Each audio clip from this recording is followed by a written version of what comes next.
Beautiful people, what is going on? Welcome to another live episode of Mose Knows. We got another great show for you. I'm telling you, I put out the promo. You saw what's coming, but you don't know what's about to happen because the conversation is going to be live. It's going to be impromptu. We just going to have a good conversation. And I know you're excited for it. I'm excited for it. I don't know if you can feel my nerves. I'm getting a little shaky, but it's all good because we're gonna have a good time. We have a really good time tonight. We got a great show for you. So let's not waste time. Let's get right into it. We have another former NFL player in the building, and we got a good one for you, especially for all my folks on the East Coast. You know the name. You've seen him play, but let's give you a little bit. The pride of Mount Holly, New Jersey. Excellent athlete. Went on to star at the University of Nebraska, where he became a consensus All-American in 1983. That wasn't it, though. In 1984, he became the #1 overall draft pick. You know, like O.J. Simpson, #1, Bo Jackson, #1, Trevor Lawrence, #1. Not just first round. We talk about #1 overall, the first one. It was people selected after him, but nobody before him. The first one. Then he went on to have an illustrious NFL career with 255 games played, 851 career receptions. That's 27th all time. 12,785 receiving yards. That's 21st all time. 884 receiving touchdowns. That's 19th all time. We talking top 30 in every category. Come on, 5-time Pro Bowl. He been to the Pro Bowl 5 times. 5-time All-Star. Come on. He was the first player in NFL history to record a touchdown in 17 consecutive seasons. The only player to eclipse that is Jerry Rice, who did it in 20 straight. But he was the first. He was the first. So without further ado, please give a big Mose Knows welcome to our special guest, Dr. Irving Fryar. Let's bring him into the stream. What's going on, sir? Man, Mose knows because Mose knows more about Irving than Irving knows about Irving. I didn't know some of that stuff, man. Look at those pictures. That's great. Wow, yes, I didn't know that. I did know though. I didn't know I had dropped all the way down to 27. When I retired, I was number 5. So that just goes to show how much they're throwing the ball now. They just throw. I mean, should I call you Mose or should I call you Marcus? You can call me Marcus. You can call me Mose. Whatever is comfortable. Well, what do the people know you as, Mose or? They know it's Mose, so we can stick with that. Okay, I'll call you Mose then. When I first got into the league, Mose, catching 70 balls or 65, 70 balls a year, that was Pro Bowl status. That was great. If you caught 70 balls in a year, my first 5 or 6 years in the league, 7 years even, you were doing something. You went to the Pro Bowl. Now, if you catch 70 balls in a year, you get cut. You have guys catching, 100, 110, 120 balls in a year. That's ridiculous. The record right now for receptions in a single season is Michael Thomas at 149. That's absolutely absurd. That would take me a season and a half or almost 2 seasons to do that back when I was playing. Yeah, we'll definitely get into that. The NFL, as we know it, is a much different league nowadays. But we'll touch on your NFL career. As you see, we got the Patriots, the Dolphins, the Eagles, and the Redskins. Awesome. Awesome. But let's start first with your roots, Jersey area, Mount Holly, New Jersey, high school athlete. There's a lot of great athletes that came out of the state of New Jersey. Yeah. Shaquille O'Neal, Dennis Rodman, Derek Jeter, just to name a few.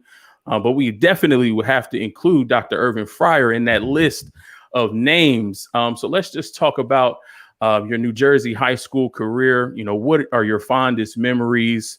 What can you recall the most from that time in your life as a young football player? Well, I mean, it was just when you're young like that and you're in middle school and high school, you have, for me, it was just free. I was a free spirited type of guy. Yes, I could play sports, and I did play sports. Playing sports or going to college to play football, that was not necessarily a goal that I had set for myself. My goal at least when I thought when I graduated from high school, was going to be able to go into the Marines and become a Marine pilot. That's what I wanted to do. I had a couple of uncles that were close to me who were Marines. And so I wanted to emulate them and follow in their footsteps and go into the Marines and become a pilot. I had an obsession with planes, but obviously that did not happen. When I started getting recruited by all of these different schools, my mother saw that I had the opportunity to go to college, and that was one of her goals for me. I was the first person in our family to go to college, so my mother convinced me to go to college. But it was, I had a good time. It was a real good time. I wasn't the best athlete in my school. I was one of the better athletes, but there were guys who were just as good as I was, or who could play even better than me in football. I was one of the best in baseball when I was in high school, but there were guys who could play better than me on my team in my school, could play football better than me, but their GED wasn't such that they were able to receive any kind of scholarship. So fortunately, I hit the books like you're supposed to. And I played sports like you're supposed to, and I was able to receive a scholarship. And it was just, I ended up going to the University of Nebraska. There's a story behind that, if you don't mind me telling it. Absolutely. But there were a lot of schools recruiting myself and Mike Rozier. You know who Mike Rozier is? Another Yes, sir. New Jersey native, one of the greatest athletes to ever come out of New Jersey, Heisman Trophy winner.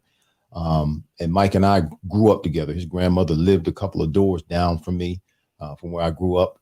His father worked in the same foundry as my father for 25 years.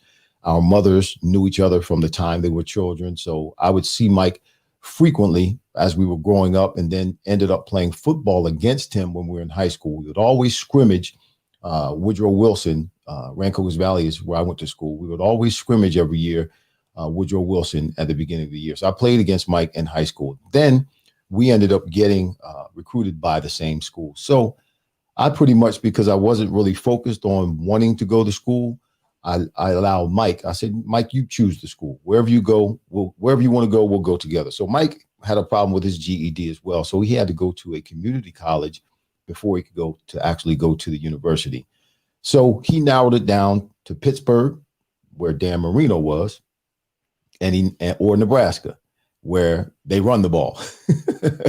So I guess because Nebraska had a better junior college program in Coffeyville, he chose Nebraska. We ended up going to Nebraska. That's awesome. That's awesome. Shout out to everybody that's watching right now. I see Amin, the Dream in here. I see Miss Deb. How you doing, Miss Deb? I see Gary. Shout out to Eric Sully for this comment. This is amazing. Love watching Irving when I was growing up. Dude was who is that? Man. That makes me sound old. Eric Sully. How old are you, Eric? You're making me sound old. I feel old now. Let me move a little bit. So. Wow. Speaking of, that it does though. When I was growing up, I watched you when I was growing up. What? But yeah, you know what? I've been retired now for more than 20 years. So it has been a while. It has been. Yeah. Okay. So you mentioned the University of Nebraska and your decision to choose them as a school. So once you made that choice, once you got on campus, what was that atmosphere like? How was that transition from the high school atmosphere in New Jersey to the D1 atmosphere at the University of Nebraska? Well, I think as far as the D1 aspect of it, playing football or being able to compete at that level, because back then it was, the Big Eight was real big. Nebraska was one of the powerhouses with regards to football in the NCAA. I made an adjustment. It was easy. I gained and put muscle on my first year there. My first year, I put 15 pounds on of muscle and got faster. So I was able to adapt to playing at that level and competing with better athletes at that level. That happened easily, I guess, because of my athletic abilities and my mindset when it came to competing. But there was a transition that took place that was a little bit bumpy. I had an experience my first day on campus. I remember this. This was August 13th, 1980. That's when I arrived in training camp at the University of Nebraska. And I checked into my dorm room, and we had a certain time that we had to report to the stadium. So my roommate, who was Turner Gill, he wasn't there yet. So I checked into my dorm room and got myself settled down, and I headed out walking towards the stadium. And as I'm walking towards the stadium, summer school was still, I guess it was kind of closing out, but it was still in. Here comes a young lady. It was a white girl. She's walking the opposite direction of me on the same side of the street as me on the same sidewalk. So as we get closer, she looks at me, and I see her looking at me, and I'm looking at her. I'm like, okay, what's getting ready to happen here? I'm thinking something else. She stops me and she says, "Hi, how are you?" I'm fine. How are you?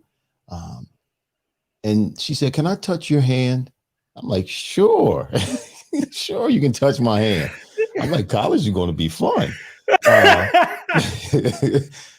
Can I touch your hand? And so I reached my hand out, and she's touching my hand, and she's kind of rubbing my hand a little bit. I'm like, okay, what's up? What's going on? She goes, I've seen Black people on TV before, but I've never seen one in person. And I just wanted to see how your skin felt. This is in 1980. Wow. In Nebraska, yeah. So I guess she had just gotten to campus too, because I mean, there at Nebraska, if there was an African-American on campus, more than likely there was a 90% or 95% chance that person was one of the athletes there. There were very few people that I met that were African-American Black people that were like just students at the University of Nebraska, unless they were someone who lived in Nebraska or just outside Nebraska. But most of the Black people at UNL, University of Nebraska-Lincoln, that were Black were athletes, whether they were male or female. But yeah, that was a little bit, that was different for me. That had never happened to me before. It hasn't happened since. And, it kind of shocked me for a minute and set me back. I was like, okay, what did I get myself into? I want to go home. So,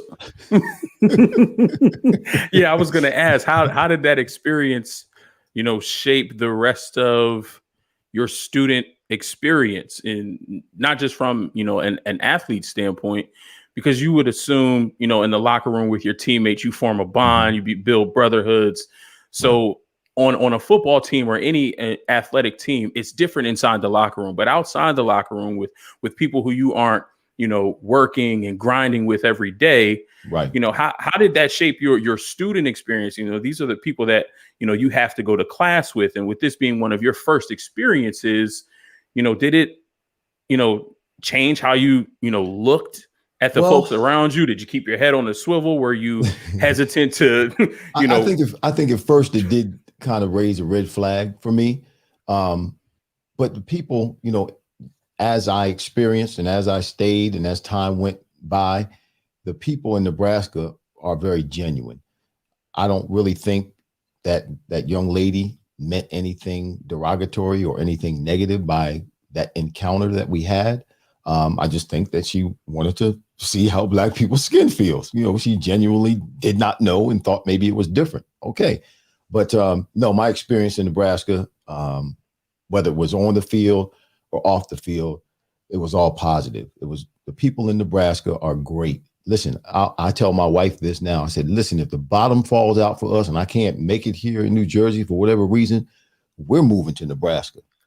We're moving to Lincoln, Nebraska, because the people there are just, they're optimum. They are the best. I mean, if they don't like you, then they'll tell you. You know what you're getting. Here, where I am in New Jersey, you got to kind of figure people out. People can be shady, and you got to keep your grass cut low so you can see the snakes and all that kind of stuff.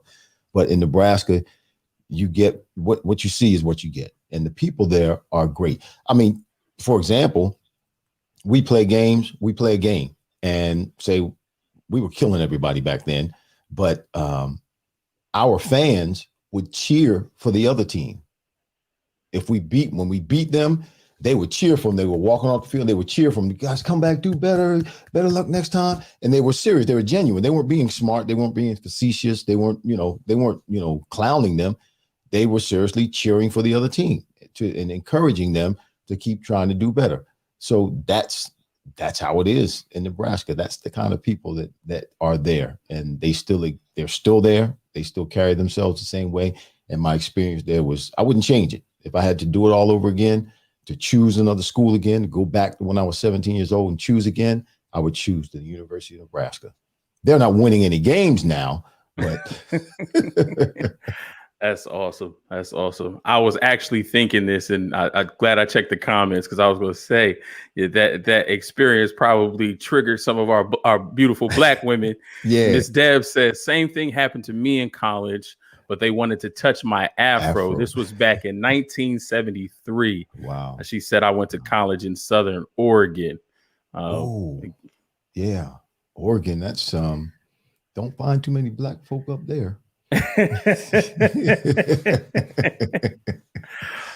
back in 1973, for sure, you didn't find too many Black folk up there. You may now, but not in 73. What were you doing in Oregon? All right. So coming out of Nebraska, as we mentioned, 1983 consensus All-American. You're getting ready, or maybe you weren't getting ready, for the NFL. And in 1984, the New England Patriots pick up the phone and call you and say, we want to bring you to Foxborough. Mm-hmm. We want to bring you to New England, make you a Patriot. We're going to select you with the number 1 overall pick. Now, I know the process is way different than it was back then, but can you kind of, give folks insight into that process of, getting ready for the NFL, being selected number 1 overall by the New England Patriots? How did that all unfold for you? Well, it's different now. Obviously, the whole thing, the whole picture, when you think of the NFL and how the NFL is portrayed and all of the media that's involved now, all of the pomp and circumstance that goes into it now is way different. I mean, when I was drafted into the NFL, there was no Comcast, there was no ESPN, there was no Sports Center. If you made the highlights on Monday Night Football with Howard Cosell, if you made his highlights at halftime, you made it. You were in. You were a star. So there wasn't, and remember, I wasn't doing what I did in school in terms of books and playing ball. I wasn't doing it to go to the NFL. I wasn't doing it thinking I was going to advance to the next level and play professional football. My goal the whole time I was in college was to graduate from college and go into the Marines and fly jets as an officer. That's what I wanted to do because my mother was making me go to school. I didn't want to go to school, but I said, okay, I'm gonna go to school, but I'm still gonna fly jets. When I finish in school, I'm gonna graduate with a degree, go into the service as an officer and fly my jets. That's what I wanted to do. But unfortunately, at the end of my senior year, they started, actually the beginning of my senior year, there was talk about the draft. No one was saying that I was going to be in the first round or anything like that. Didn't really know that was going to be possible till almost the end of my senior year, the football year. But when that season was over, I went home to visit my mother and my sisters and my father, and we were homeless. I couldn't find them. I didn't know where they were, but we were homeless. And my plans were not to go into the NFL. I mean, people were saying, you're going to be drafted. I was saying to them, if I get drafted, I'm not going. They're going to waste a draft pick because I'm going in the service. I'm going to Marines. But then when my mother had another talk with me, she said, listen, you need to go play ball because we don't have a house. We don't have anywhere to live. And we need somewhere to live. So I said, okay. It wasn't, again, the draft and all of that. I actually signed my contract because the Patriots came to an agreement with my agent and myself that they were going to select me as the first player in the draft. So I actually signed my contract on April 10th that year before the draft. I had already spent some money when the draft came. I just went to the draft just for, to show my face because I was being selected. But that was all that had already been done. So it wasn't like today where you're sitting and you don't know and you're hoping you get picked, you're hoping you get selected and this cat or that cat, they do projections, but this one or that one gets selected and it's a big surprise. It wasn't like that. When the draft happened, the day of the draft, I had already spent $25,000. I had already been signed with the Patriots for almost a month before that. So it wasn't a big celebration like it is today. So it was a little bit different for me. And then also, being in the NFL, the preparation was different back then than it is now. I kind of caught the end of that. And at the end of my career, I got a chance to experience some of the new techniques and the new way that they prepare, not quite as extreme as they are now, but I did get a chance to experience the whole off-season regiment and the off-season workout programs and off-season trainers and getting yourself, training for position-specific training and those kinds of things. I did get a chance my last probably 5, maybe 6 years to do that kind of training. When I first got in the NFL, we didn't do that kind of stuff. We came into training camp. We were in training camp for 6 weeks, and you got in shape in training camp. Guys sometimes had jobs during the off season, but there wasn't a whole lot of thinking or a whole lot of concern about getting prepared physically during the off season. As my career went on, then that kind of started happening. And, football players, other athletes, teams started creating these off-season programs, and that began to be a part of the norm for everybody. So it's interesting that you say that, and it made me think about nowadays, there are a lot of injuries, particularly soft tissue injuries, a lot of non-contact injuries, ACLs, Achilles, hamstring, all these different things that players are going through. Do you think that the increase in usage, the increase in training and moving that these players are doing now, do you think that it has some contributing factor to the uptick and the increase of some of these soft tissue injuries? Yeah, I think it has a whole lot to do with it, if not everything to do with it. I think there's a lot that goes on with the off-season training, and these young athletes are putting their bodies through so much and not getting the proper amount of rest that they need, because at some point, something's got to give. And when you start having a whole lot of soft tissue injuries, that means that muscles are fatigued. That means muscles need rest. That means you're overworking them. And I think that has a lot to do with why we're seeing so many of these great athletes come up with these injuries, and they're just running down the field, or they're working out during the off season because they're not, in my opinion, they're not getting the rest that they need. They're putting their bodies. Yes, you put your body through a lot, and yes, you need to be prepared. You need to be strong. You need to be flexible. You need to be able to have that burst and have that power. But at the same time, you also have to recover when you're breaking your body down like that all the time. Absolutely. Let's move on from the draft process, and let's go into your rookie year. You're now a rookie wide receiver for the New England Patriots, first year in the NFL. Mm-hmm. Describe for the people what that was like. What did you see? What did you experience? What growing pains did you go through? What are some of your fondest memories from that first year being in the NFL? Fond memories? I was a rookie, the rookie hazing, that was right from the beginning. That started day one. And I was the first, as you said earlier, I was the first player selected in the NFL in the first round. So obviously that put a target on my chest and on my back. So in coming in, particularly the defensive backs that were on the team, they were determined not to allow me to embarrass them or to catch any balls or to look good at their expense. So there were a lot of intense moments during training camp my rookie year. One of the interesting things that happened was my rookie year. Raymond, when I first got there, Ron Myers was the head coach, and unfortunately, Ron Myers got fired halfway through my rookie year.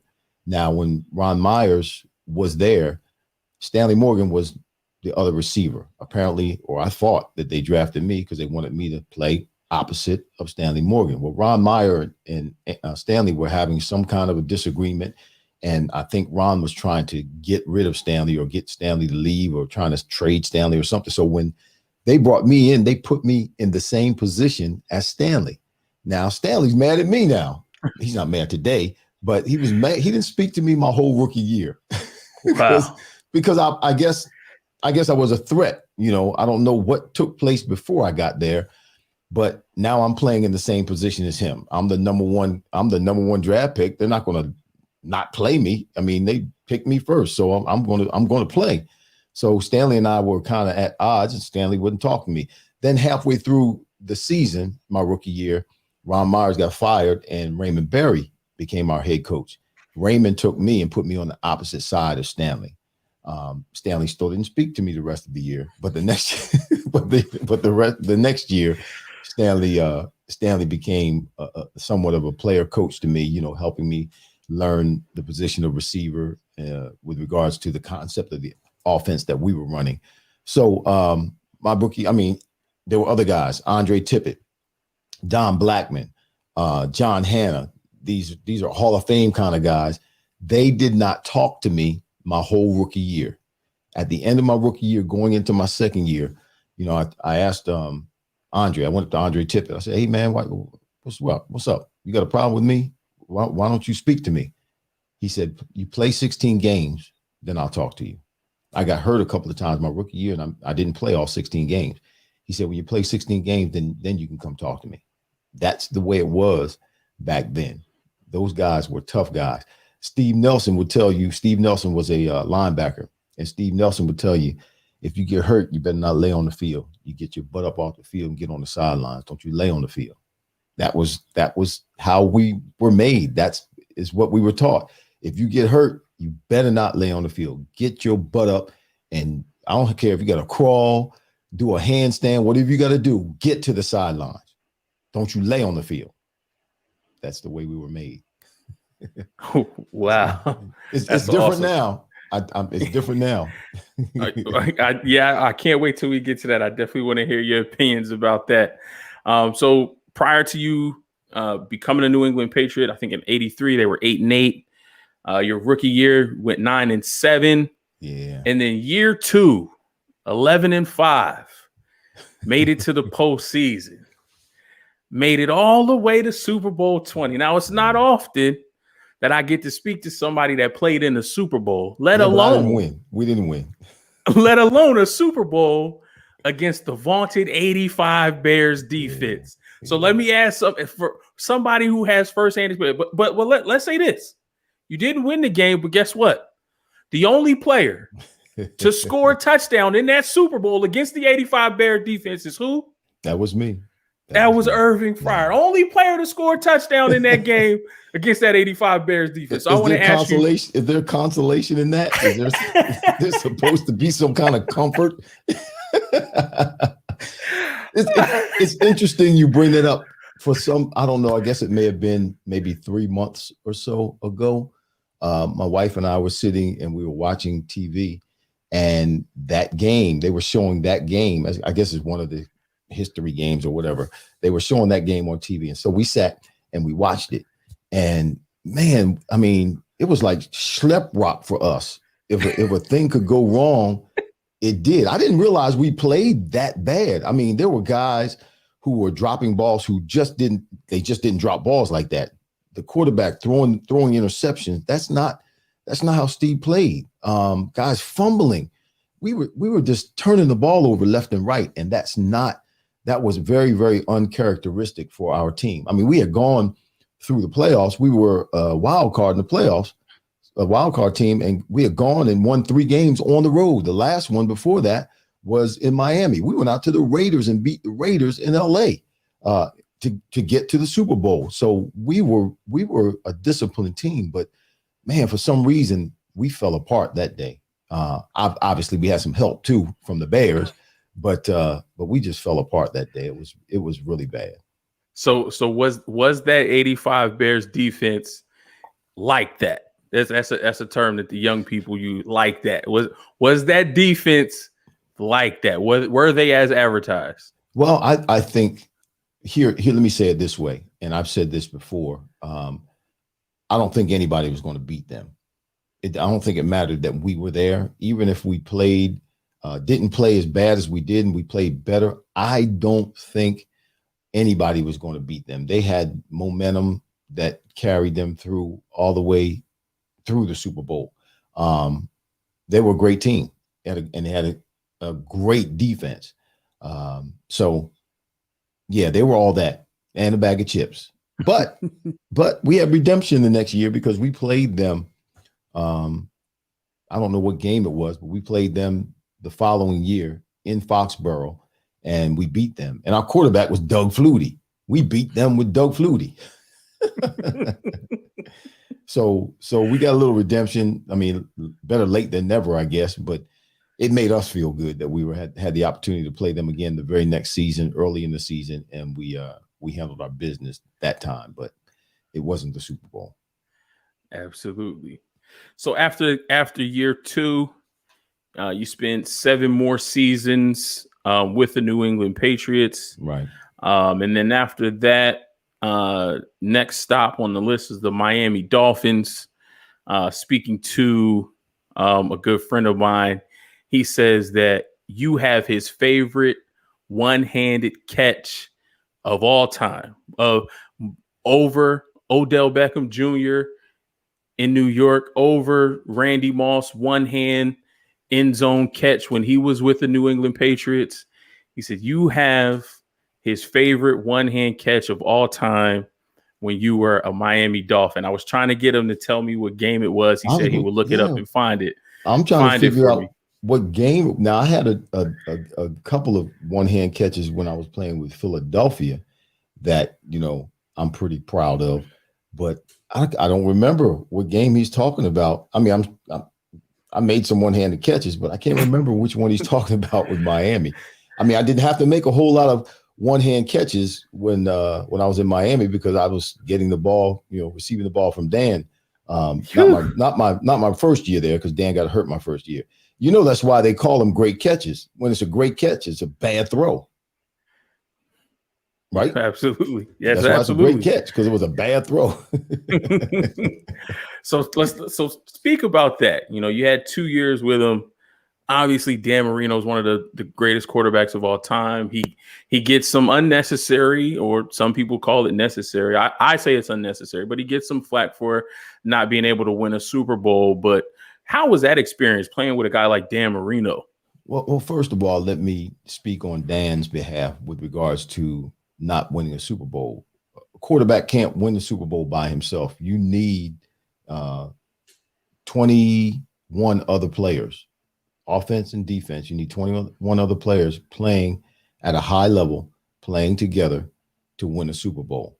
All right. So we never really had a significant running game when I was in Miami. So we were forced a lot of the time to throw the ball. And when we were forced to throw the ball, defenses knew that we were going to throw the ball. We were successful, throwing the ball a lot, but that keeps you, that limits what you can do. You can't do play action because there's no threat of the run. So you can't hold the linebackers. You can't get the safeties to jump up and run over top of them and throw the ball deep. So there were a lot of things that we were handicapped with regards to our offense because we did not have a significant running game. Now, playing with Dan was amazing, but playing in Miami for me, let me say it this way, getting out of New England for me was amazing. And I say that to say this. When I played New England, it was a different type of football. The year before I was drafted, the New England Patriots were the number one running offense. They had the number one running game in the NFL. And we played old school smash mouth football. We ran the ball, and every now and then we would throw it. Now, maybe my third or fourth, fifth year in New England, things started to transition. Things started to change in the NFL, and teams, the West Coast offense started to come on in, and teams were starting to throw the ball to set up the run. They were using the running backs as a receiver out of the backfield. They were doing things like that. But in New England, my first 9 years, it stayed the same. We never changed. If we came up to the line of scrimmage and we had a play called in the huddle, we come up to the line of scrimmage and the defense just happened to be in the right defense to stop that play. Well, we just chalked that up as a loss. We did not audible. We did not change plays at the line. We were very limited.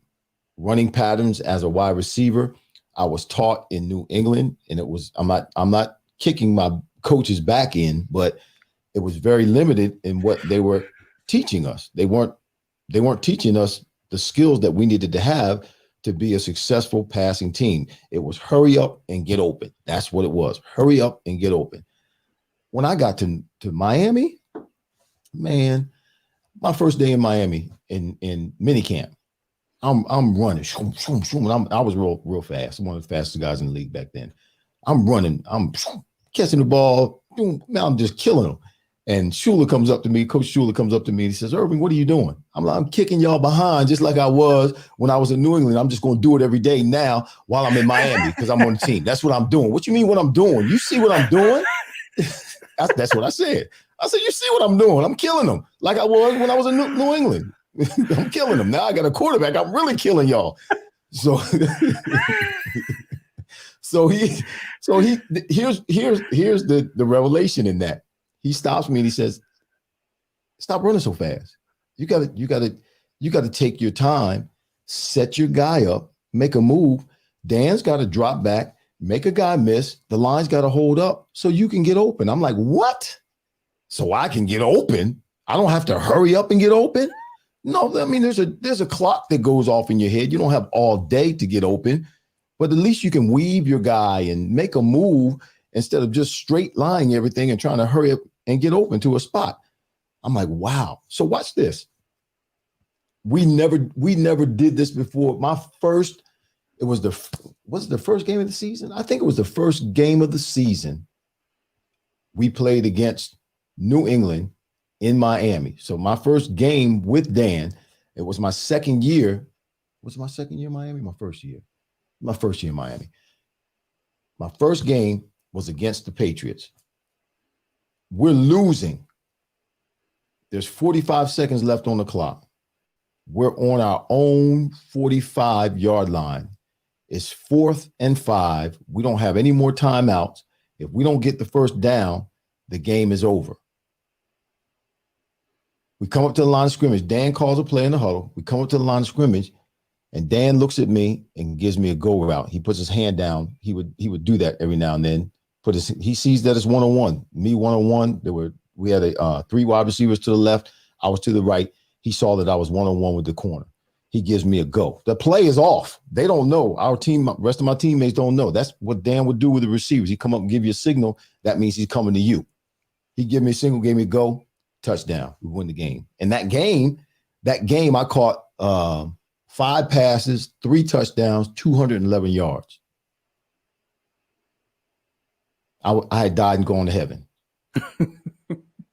That kind of stuff did not happen in New England. So when I went to Miami, I became a better receiver. I learned how to be, after 9 years in the league of being boxed in as a receiver, I went to Miami and I was set free. And I could use my talent. Oh, I'm sorry, that was a fly flying here. I could use my abilities. I had the freedom to be creative in my routes. And that's how it always was in Miami. And that's how it was with other teams. Unfortunately, I was in New England. So when I went to Miami, man, it was great. It was really great. I had a great time. I learned a lot. Like I said, I had the freedom to be creative with my routes. I had a great quarterback for a couple of years. And we did some good things. I made a couple of Pro Bowls. And it was really a good time for me. there must really be something to that. I heard something similar from Michael Irving during one of the combines, and he said it's great that some of these wide receivers can run 4.3 and 4.2, but he said he feels like that's too fast for a wide receiver. Yeah. And he said, those guys, can usually only run one or two routes. He was like, it's the 4.5 guys, it's the 4.6 guys who you can see they can set up their routes better. They can get in and out of their breaks better. Right. Because it's a more smooth transition. Right. They're not moving as fast. Yeah. Right. That's the second time I've heard that. So it must be something to that. But it was I learned how to. Everybody knew I was fast when they played. They could see me run by guys. If I wanted to run by a guy, I just run by him. So they knew I had the speed to run by guys. So what I would do is I would run at guys at the defensive back and act like I'm running fast, act like I'm running full speed, make it look like I'm running full speed, but I'm only running 3/4 speed. And then that allowed me to stop with one step, to start or weave and get from one place to the next in a short period of time. So, and that, I think that brought longevity when it came to my legs too, because I wasn't using my full speed. I wasn't running full speed all the time. That's and somebody awesome. Told me, well, Fryar, you're getting old. You lost a step. I said, well, I had a step to lose. When you're fast, you have a step to lose. Now I'm just as fast as the rest of y'all. I was faster than all of y'all. Now I'm just the same as y'all. Moving over after 3 seasons in Miami, you come up to Philly. You come up to the city of brotherly love. Is that what it is? Okay. Almost like a homecoming. Just a ride over the Ben Franklin or the Betsy Ross Bridge to New Jersey. You kind of back home. You're in Philly. What was that experience like? Playing on the turf that was, Veterans Stadium. I would play games with my mind, because as bad as that turf was, coming in from another team, say if I came in from Miami and played here, or if I came in from New England and played here, or coming in from Washington and playing here in Philly on that turf in the vet, nobody wanted to do that. But while I was here in Philadelphia playing, I just saw it as the opportunity to make me tougher, because it was tough playing on that field. It was rough on your body. And I said, okay, well, this makes me tougher. I'll have an advantage over everybody else because I'm running on this turf all the time and falling on this turf all the time. And it's just going to make me, it's not going to hurt me. It's not going to do any damage to me. It's just going to make me tougher. So I played that game, that mental game with myself, which allowed me, to ignore the fact that the field sucked.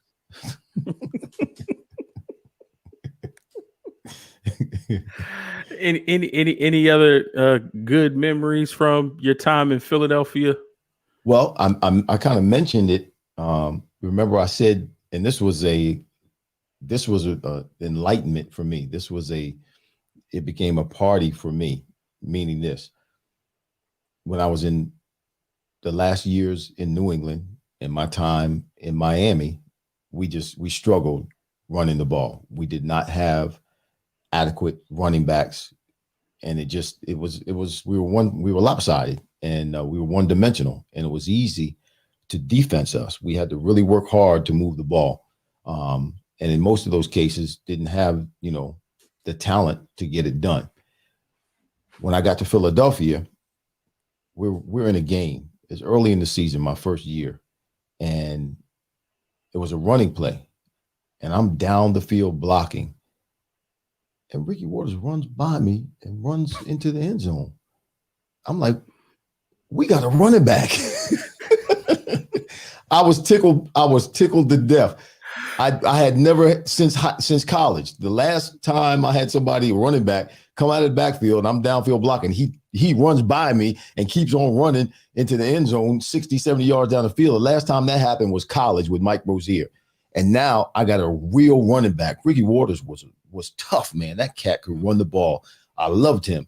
And he made my job easier. We got a running game now. My goodness. Oh, that was just I mean, it may not mean anything to you, but to me, that was a good day. It was a good day for me. But I had a good time. I love playing for Ray Rhodes.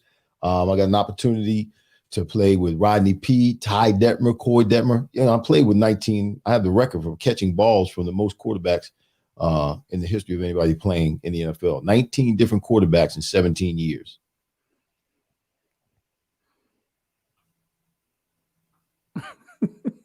You laugh? You think it's funny?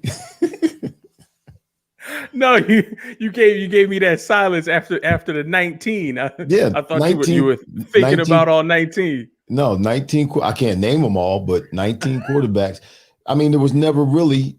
There was. I mean, okay, and I'm not a hater. Trust me, I'm not. But just imagine. I always imagine this. Imagine if I imagine myself if I had two quarterbacks. Jerry Rice had two quarterbacks, Joe Montana and Steve Young. Yep. I can only imagine what damage I could have done if I had those two guys throwing me the ball my whole career.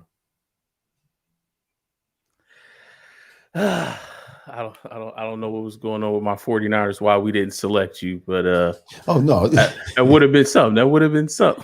Well, I mean, coming out of college, I was an athlete. I think maybe they selected me because they thought maybe I was the best athlete available because I was a punt returner as well. But coming out of college, it was hard to, project what kind of receiver I was going to be. Hard to predict what kind of receiver I was going to be because I was more of a wingback. And even when I was split out, I was in a 3-point stance. That was the latter part of when guys split out in a 3-point stance, like in a track stance. So me standing up with the defensive back in front of me and getting by him and running a route, they didn't see much of that from me in college. So I think New England selected me because they felt as though I was the best athlete available. I did a lot of blocking when I was in college. I did a lot of blocking when I was in New England. But I don't, the whole receiver thing, I don't think teams really saw me as a receiver. So in the 49ers defense, they probably didn't see me as a receiver. Last stop in your NFL career was the Washington Redskins, now the Washington football team. What do you remember about those final 2 years? I really just, for me, and I'm getting ready to say something that nobody knows that I haven't said to anybody. So I'm going to say it here on Mo, because Mo knows, right? So I'm going to say it here on your show. But my time in Washington was a time that I needed to get the sour taste out of my mouth. My last year in Philadelphia, and this is the part that nobody knows because I didn't say anything. I was always taught to, don't cause any trouble, be a good boy, and keep your mouth shut. So that's what I did. But my last year in Philadelphia, I was misdiagnosed, meaning this. The second game, and I played every game of that season. The second game of the season, I broke my toe, my big toe, the sesamoid bone on your big toe. Now that sesamoid bone is where your big toe and your foot come together. So, it's underneath, it's under the bottom, right where the cleat is, right up underneath there. Deion Sanders had the same injury that same year, and he didn't play the rest of the season. He missed most of the season. I played every game, and I played injured. I played in a lot of pain. I had to get shots 2-3 times a week, and I played the whole season. Near the end of the season, and I wasn't producing like I had been the 2 prior years. One, because I was injured. 2, because the quarterback situation was jacked up. 3, because we had Dana Bible and John Gruden was gone as our offensive coordinator. It brought Dana Bible in, who was a joke, an absolute joke. So we were struggling offensively. So there were a number of different reasons, variables why we were struggling. But no, I wasn't playing as fast or as well as I had been the first 2 years that I was there because I was playing on a broken toe. But they told me my toe all I had was like turf toe. It was a minor case of turf toe. So they were giving me shots every week, and me, like a dummy, I was taking it. I was going out and playing. I felt like, this is the latter part of my career. I've got, 15, 16 years in the game. For someone like me, if I'm injured, you're old and you're washed up. A young cat gets injured, you're not old. You just, you're injured, and we'll get you well, and you come back and you play when you're well. So I didn't want to take that chance. So I kept playing. At the end of the year, near the end of the year, Tom Mojack, who worked in the front office, came to me or called me into his office and said to me, you're not playing well, or you're not playing up to par. We're going to let you go at the end of the season unless you want to retire. I had one more year left on my contract. And I said to him, you know what? Let me go talk it over with my wife. Let's see what we're going to do. So we decided to retire. Not my plan, but I did that. They gave me a motorcycle for my retirement. And then when the season was over, I got stir crazy and went and had my toe checked out, went to Florida and found out it was broke and had it repaired. And then I got a call from Washington. And so because that sour taste in my mouth, the terms, everything was perfect for me to go to Washington. I gave the motorcycle back and I went to Washington just to try to get that sour taste out of my mouth, because things did not end well with me and the Philadelphia Eagles. That's interesting to hear. It's something you don't hear those stories often. How do you think that went? How did you go in with, extra motivation or extra chip, in those 2 games a year where you got to face off against those Eagles? Were they a little bit chippier than of course normal games? Of course. And one of them I hurt myself because I was being too chippy. But yeah, there was an extra motivation there. Not so much at the players, but just because it didn't work out right. Yeah, and some of it is my fault. I should have asked for a second opinion, but because again I was in the latter part of my career, I didn't want to seem as though I was old. When guys are older, you get hurt and like they're ready to kick you out the pasture. So, and it's tough playing here in Philly, man. You got to, do your very best to not just satisfy your team, but the fans can be rough here too. So, all that got in my head, and it just didn't end well for me here. I wish it would have ended differently, but it didn't. And I really needed. I wasn't finished playing. Even when I retired, I wasn't finished playing yet. But I needed to get those 2 years in so I could get that nasty taste out of my mouth. And had Schottenheimer, had they not fired Norv Turner down in Washington and hired Marty Schottenheimer, I would have played another couple of years in Washington. But I refused to play for Marty Schottenheimer. He's a tyrant. I wouldn't play for him. I can say that now. I'm not the league, and I'm not the league, and I don't care. They can say what they want. He's a tyrant. He was. I wasn't going to play for him. No. He asked me to come in and play. I'm like, no, I'm not playing for you, dude. Nope, I'm not the one.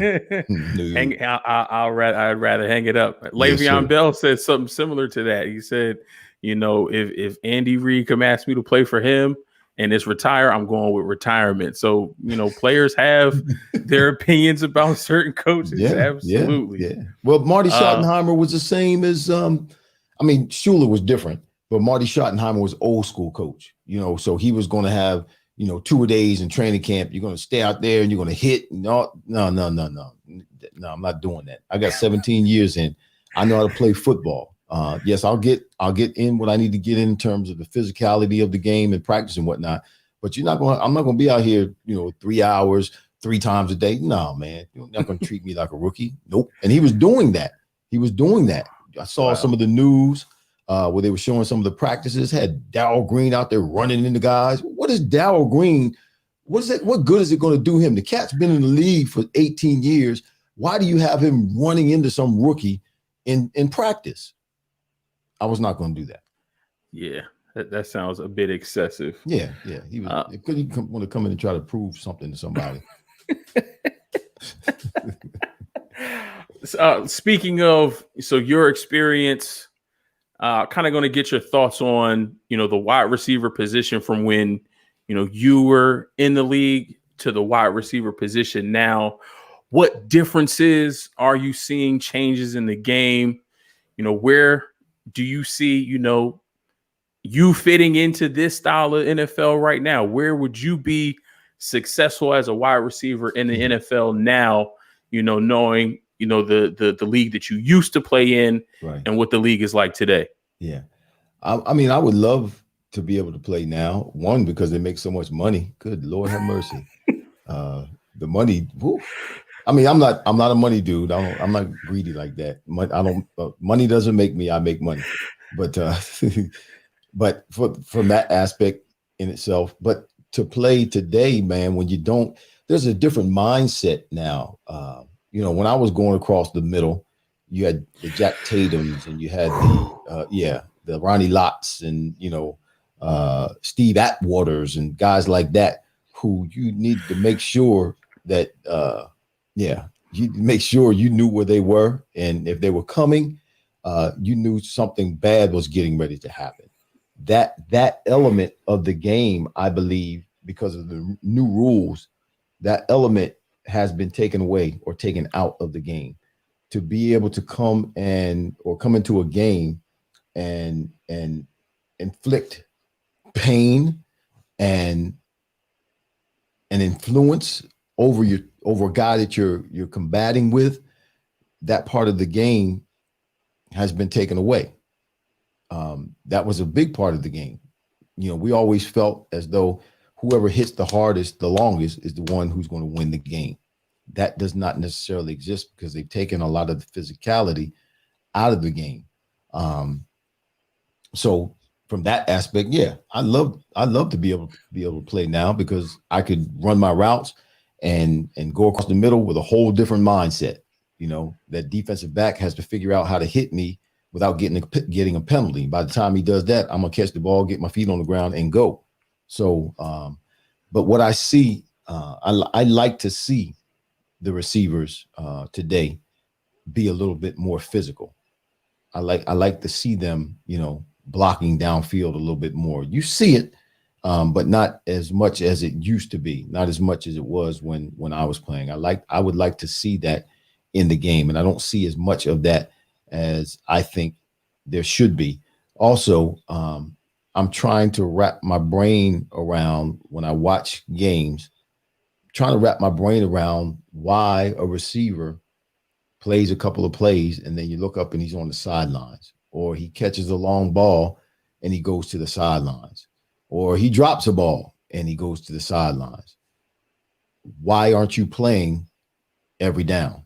That's how you get in the flow of the game. That's how you become a part of the game. That's how you understand what's happening with the defense, because you're out there and you're in what's going on and you get a feel for what's happening. So I don't know if that's how they're being coached. I don't know if that's how, their offensive sets are set up, where, okay, this guy's in for one play and he's out for two plays. I don't know. But if you're a starter, just like the linemen stay in for the most part. If you're a starter, be a starter.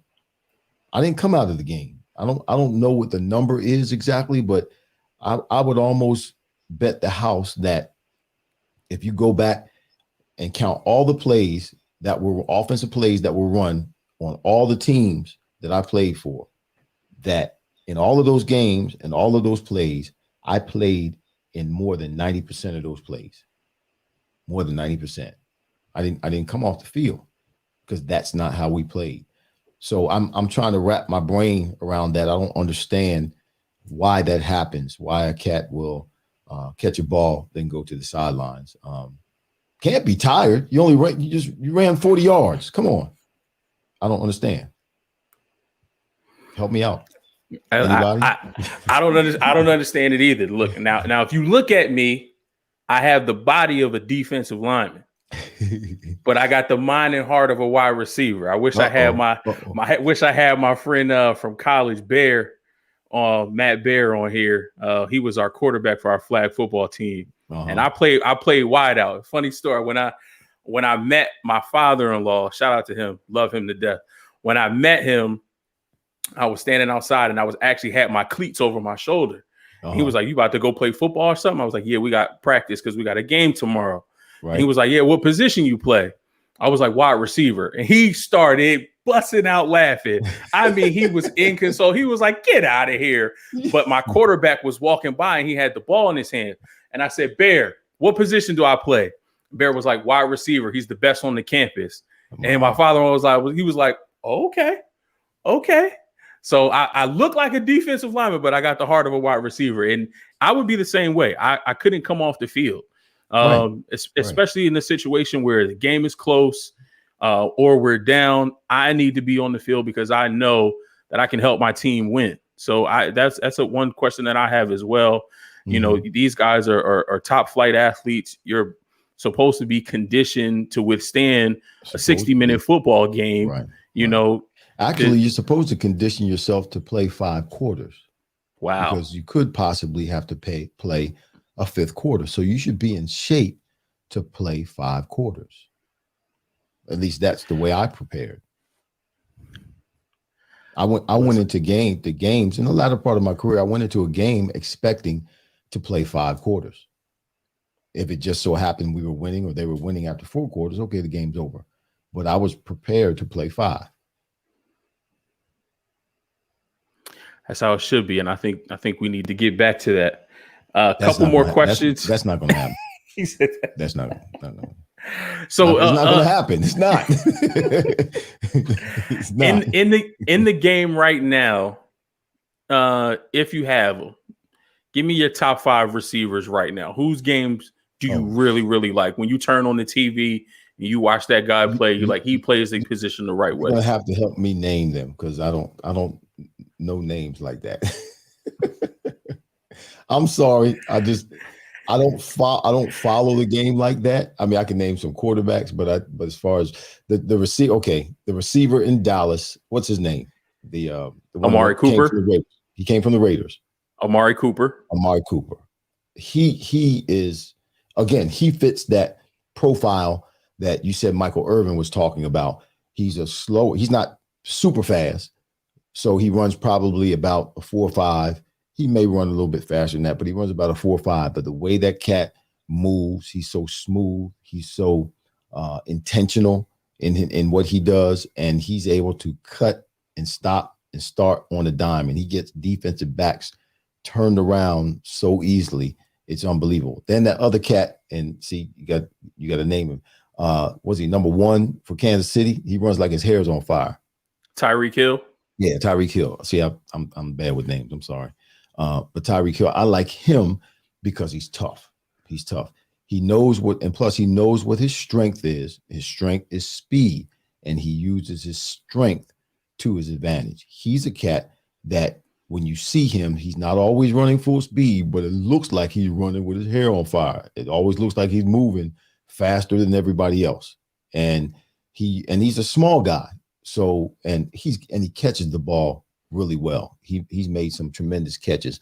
You know, you see a lot of guys who are fast like that and have the ability to get open like he does, but they'll drop a lot of balls. But he doesn't drop a whole lot of balls. He's really effective. And with Mahomes throwing the ball to him, man, you have to defense for him.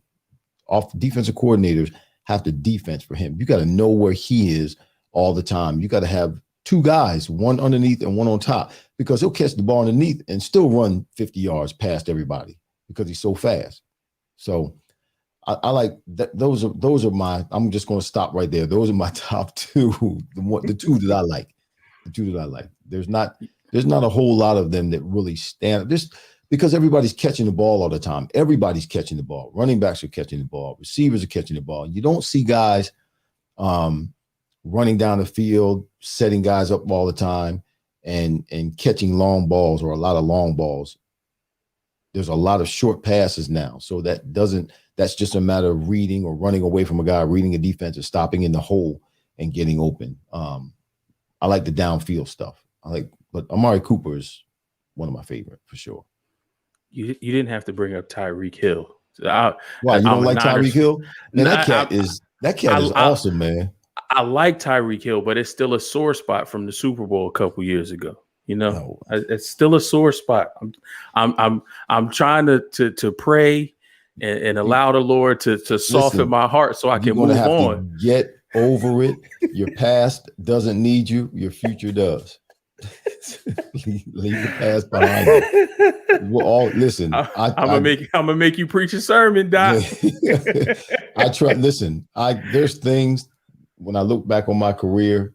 There's a couple of things in my career that still haunt me. Trust me, and I'm like, wow, why don't you just let it go? I mean, it was people don't even remember. People don't care, but I still care.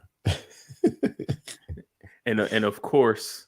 Right on time. Here's my wife, Mrs. Mose knows you have to let that go. I'm trying, honey. That's what she said. I haven't been able to see you out because my screen went out. I don't know. I put this splitter on my screen and I've been having problems with my screen. So my screen went out about 30 minutes ago. I haven't been able to see you. Well, we can still see. I'm just looking into the camera and talking. We can still see and hear you. So it's all good. Because I figured you could because you didn't say anything. So I'm winging it.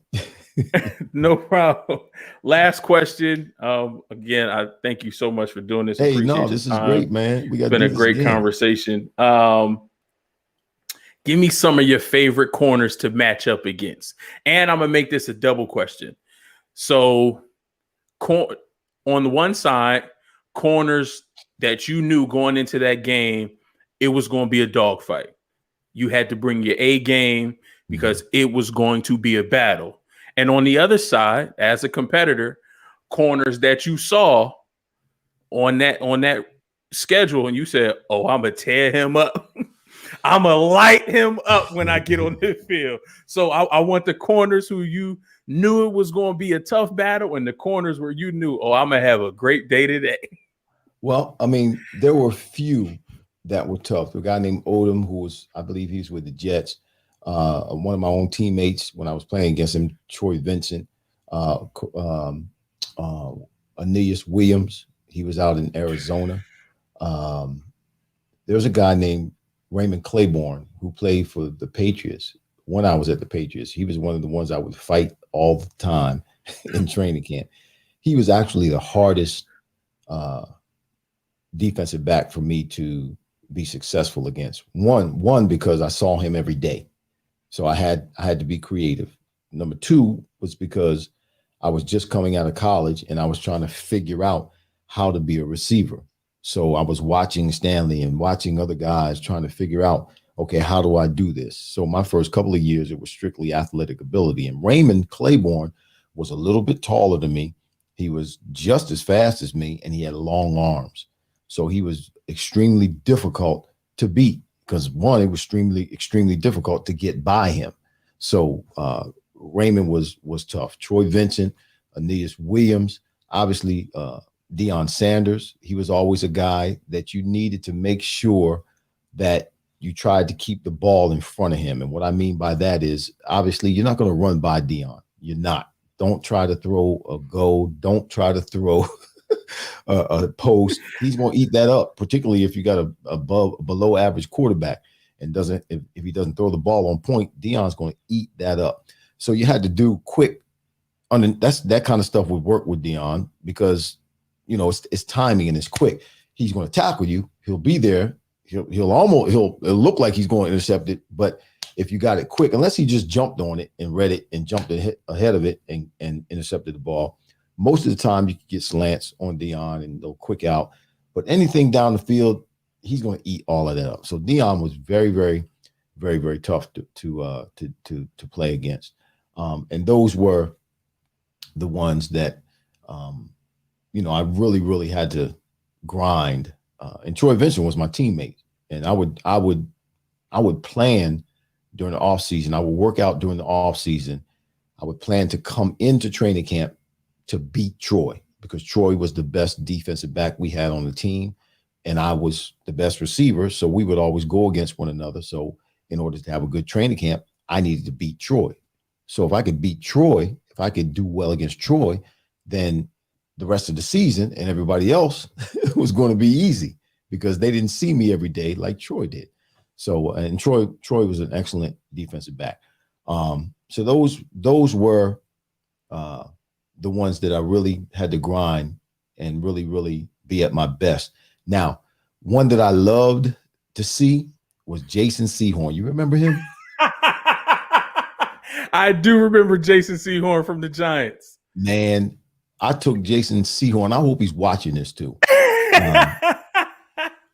I took Jason Sehorn one day, and I was running a slant route, and I was told his wife told somebody, I can't remember, but we were getting ready to play them again, and his wife said that he has nightmares. He stays up all night when he knows he's got to play against me, because I took him one day and I smacked him and knocked him down. I was running the route, took 3 steps out to my left, and he started turning, and I smacked him with my inside hand and swam underneath him. He fell on the ground. I guess nobody had ever done that to him before. So from that point on, he didn't know what to do with me. I wasn't the biggest receiver, but I was strong. And for the most part, defensive backs wouldn't try to come up and bump me, because I was strong. If I got my hands on them, they'd end up behind. I grab them and put them behind me and keep on going. So defensive backs didn't really come up and challenge me at the line of scrimmage, because it's a 5-yard chuck rule. So you can chuck me, but guess what? I can chuck you too. You can hit me, but I can hit you too. Come on, I'll break your fingers. Put your hand out there, try to hit me. Watch, I'll break your fingers. That's how I was. I'm sorry. I had a flashback. I'm sorry. You get me all fired up here, Mose. I had a flashback, man. Well, listen, I heard. Listen, I'm not going to tell the full story, but I heard a story from Elder Carl Jenkins about Lord. one Dr. Irving Fryar in a Christian basketball league who was not having it when a young whippersnapper tried to dunk on him. Yeah, man. No, don't be doing that. No, you trying to embarrass me in front of my congregants. No, Doc. I told Jenkins, I said, hey, man, you better tell this cat I ain't the one to be playing with. He tried to jump over I grabbed him and threw him. I'm like, hey, no, bro, not today. No, we ain't having that today. No, you ain't. So you're not. No, I'm not the poster child. You're not gonna make a poster out of me.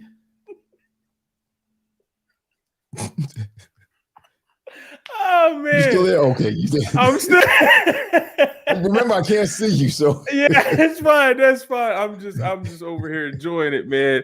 So I know those competitive juices are still flowing. Well, Dr. Irving Fryar, it has been an absolute honor and pleasure having you on Mose Knows. We didn't get everything touched tonight, so if you want to have me back on, I'll be more than happy to come back on. I don't want to waste your time if you got something better to do.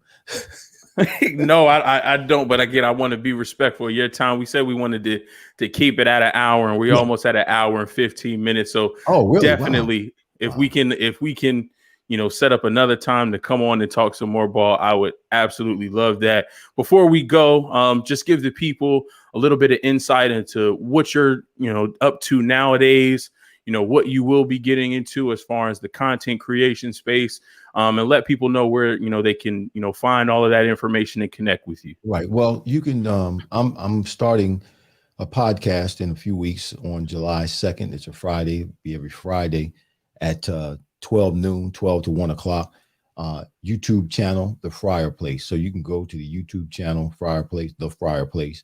That's the name of the podcast, The Fryar Place, where the conversations are fire. That's what we're going with. And that's going to be our slogan, logo, whatever you want to call it.